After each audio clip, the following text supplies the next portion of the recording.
This video, Learning to Compose a Story for Writing, will help teachers how to elicit a response from students. The video will begin with a short discussion on the rationale for why, and then we'll see a video clip of a teacher eliciting a response from a student. Clay states that writing a message is more about composing and constructing messages. We do this in 3 ways: when we speak and listen, when we write, and when we read. These are the 3 ways Clay states that we compose and construct messages. When we're doing this, we are trying to make the child go beyond just writing a story. They are trying to get ideas from their head to spoken word to printed messages and figure out that they can reconstruct those messages at a later date.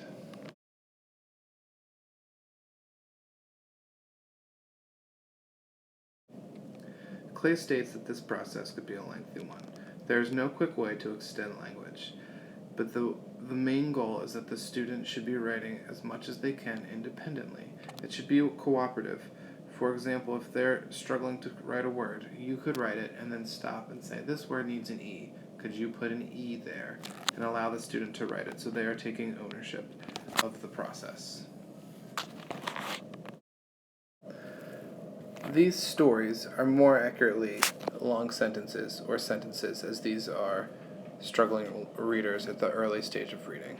The goal during these lessons would be that the child can learn to bring together an idea, a message, search for ways to record it through writing, monitor the message production, and then read later what he or she wrote. During these lessons, the goal of the teacher is to push the student to the outer limits of their zone of proximal development. They are trying to push the student to work through and grow as a writer.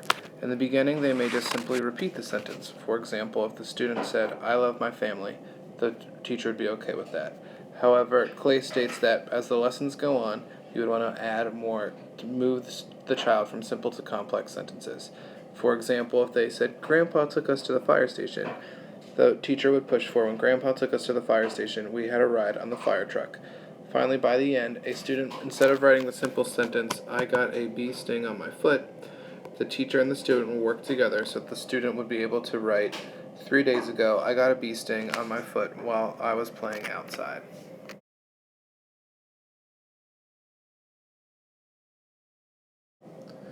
When working with a student early on, they may only offer a simple sentence. As the lessons advance, it will be 2 or 3 sentences before composing the final form or another. While working with them, you should try to engage them in a genuine conversation about something that they are interested in, something that he or she has done, or a message to someone, or something that's going on in their classroom. The idea behind it, Clay says, is that if the student picks the topic, they will feel ownership of it. Clay does caution the instructor to note that this is not an interrogation. It should be a short, genuine conversation in which the student is taking charge. It is not. The teacher should be making minimal changes to the ideas because the goal is to have the student remember what they created. If the teacher makes too many changes, the student may forget what they wrote. It is also not a time to correct grammar. If the student makes an incorrect grammatical statement, it is okay to make one small change, but to leave it alone so that they can remember. The grammar correction comes later in other lessons. The following example is of an adult student posing as a child. There will be a genuine conversation in which the conversation will end with the student deciding what she would like to write on. It is a genuine conversation, not an interrogation. The following example will begin now. Lindsay, this is my favorite mug that I got this summer on vacation.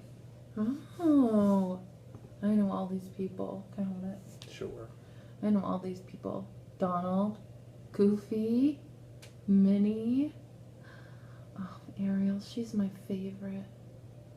Ah, there's Simba from The Lion Guard. That's Simba. Yeah, it has a lot of the old movies, not any of the new movies. I'm going to go see a new movie next weekend. I'm going to go see Finding Dory. I liked Finding Nemo. I like Finding Nemo too. Dory's the blue fish. And she's funny. I'm going with my dad. That sounds fun. Now, my brother can't come. He's not allowed. Brothers can be tough. He's not allowed to go back to the movies for a long time. He throwed his popcorn everywhere the last time, and my dad said, you can't go anymore. What do you think we could write about that? Yeah, he can't go anymore. My brother throwed his popcorn everywhere. So what if we changed it to my brother threw his popcorn? Yeah, I threw his popcorn everywhere. So could we say that sentence one more time?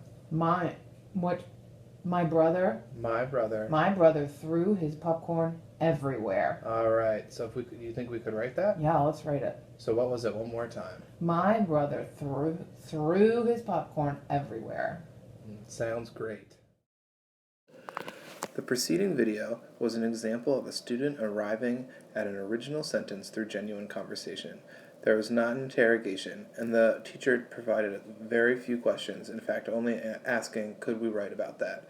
There was also only one change, therefore the student was able to remember what she came up with even though she initially struggled.